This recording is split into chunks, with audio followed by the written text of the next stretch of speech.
Welcome to Nineworks TV. We're celebrating 50 years of the Impact Bumper 911 with a new project to the channel.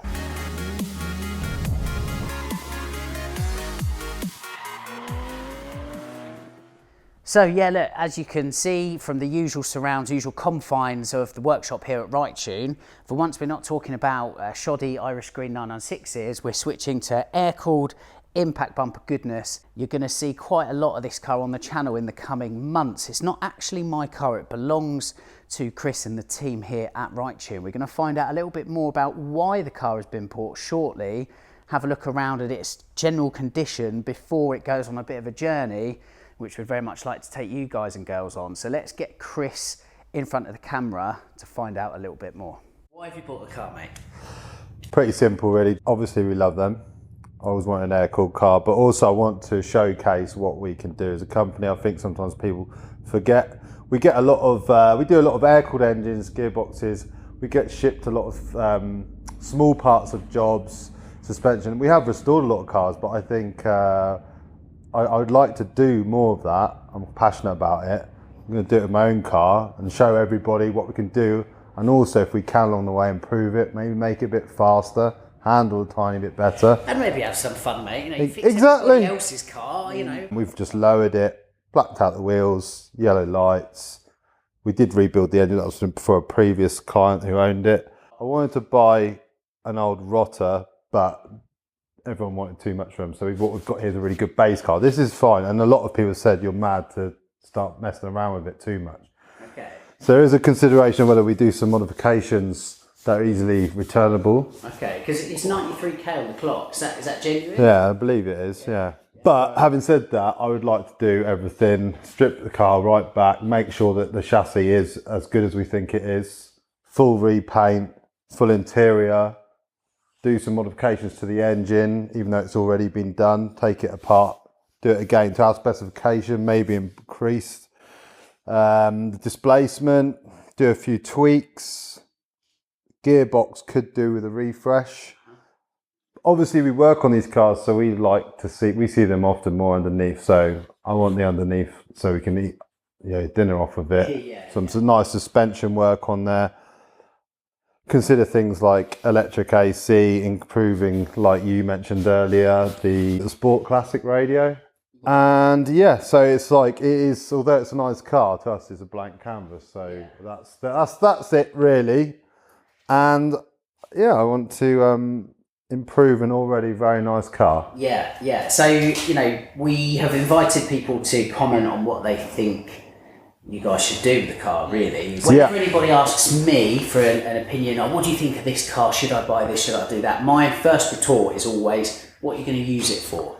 So yeah, this will be definitely to be using, we will be using this car. I'm definitely going to use it on track days. However, it will be more used on the road. So I don't want to make a track focused car, because every time I get in it, I want to pull my, blow my brains out. As you know what track cars are like on the road.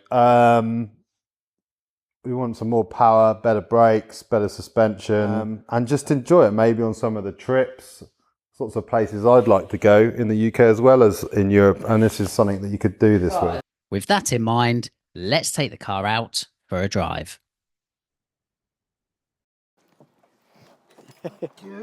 So, and you have shown me how to do this, which we won't show the internet. So, whoa, Christ, so much shorter compared to you. Yeah, so I'm just interested to see what you think. I'm excited before we start working on it. Yeah, right. Well, thanks for letting us drive it. I guess maybe while we set off, if you wouldn't mind just giving the audience a bit of an overview of the car. Feel free to speak up as well, so that they don't hear when I smash through the gears. Well, luckily it's coming apart, so. I think it's spent a lot of time in London, and then the guy moved to the south of France, and the engine was then stripped after a service, and it never went back together, and it came to us with the engine in a million bits, with all like body shop dust and crap all in it. With the brief to get it going again, we thought, well, all the parts are never going to be there, because they never are when you take on a project. Unbelievably, it was all there. And yeah, we reassembled it for the client, and then I think it finished that in like 2018. Yeah. Anyway, he sent me an email a few months ago and said, I'm going to sell my car. Do you know anybody interested in buying it? And I went, yeah, me. We do a lot of work for people. Some people don't always know everything that we do, but we can restore an air-cooled car from the ground up. So yeah, we'll be just doing that with this car, not going mad backdating it and whatnot, but building the car that I would want, and also gonna like obviously take some, you know, feedback from you and other people. You've bought it at the right time. At the right time, I would say, because the last 6 months, these have just gone kind of a bit mental, really. Yeah. I always liked the G body, but for a time, everyone was obviously buying them and then backdating them. Yeah. But yeah, I think they were a bit unloved. I mean, I'm like similar age to you, so you grew up with that, didn't you? The impact bumper. I don't know, like I had it on my wall, you know, the 80s 911. To me, it's not like, oh, it's an impact bumper car. I'm like, great, it's an impact bumper car. Mechanically, it feels good. I think, yeah, it's not too bad actually. It did quite well. So, and the chassis is pretty good as well. Yeah. So there's no like any problematic areas that we know about. No, of course. Well, that's where might find when yeah. you start getting into it. But that's where you got to go into it with your eyes open with these cars. There is some things. I mean, it is a bit tired. Like the interior is that funny. Like you said, I don't know what the colour is. You'd say, but you have to look at it and it gets dirty. Yeah. And it's obviously original, so it's had all those years of wear.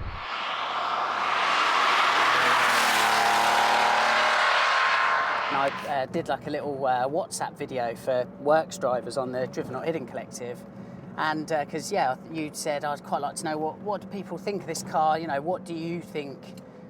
What do they think you should do with it? Really, I'd because be interested to know what everybody thinks or what people are looking for, or just I've never had the opportunity to do this with my own vehicle, so which is cool. But it's interesting to hear what other people think. This really has always been like the bread and butter of the family business, particularly like when your dad was involved. So you guys really know this. So just kind of making a tidy 3.2 probably doesn't do your knowledge base justice, I would say. So it's a great base to have a play. Thing is as well, like the 3.2, I've said this previously on the channel, fun to explore the chassis at road speeds, quite lethargic, below like 3.5 grand. So maybe a bit of like bit of thrust in the mid-range might be nice. Maybe shore up the chassis a little bit, just reduce the roll. But you mentioned to me you'd prefer some bigger or stiffer anti-roll bars. Yeah, just to make it a little bit less seesaw. I still think for the road that you don't want to lose. That won't lose us so much, but you need to be conscious when we're doing the build to not lose that compliancy. Yeah. We could put some, we could modify it, put some like coilovers in it or something, but it would just make it horrendous to drive. I mean, obviously we've got the older chassis with the torsion bars. So I was toying with the idea of just going for it, making it a flat front. Really? Yeah, flat no. Oh, right, that'd be wicked. So yeah, look, let us know, dear YouTube, what you would like, or what you think like Chris should kind of do, really, because there's like no bounds certainly to the knowledge point of view. Obviously, we need to be sympathetic to budget because, money doesn't grow on trees. But yeah, let us know what you think should be done. So what should the guys do with this lovely 3.2? Let us know in the comments below, and we'll follow the project up in a future episode.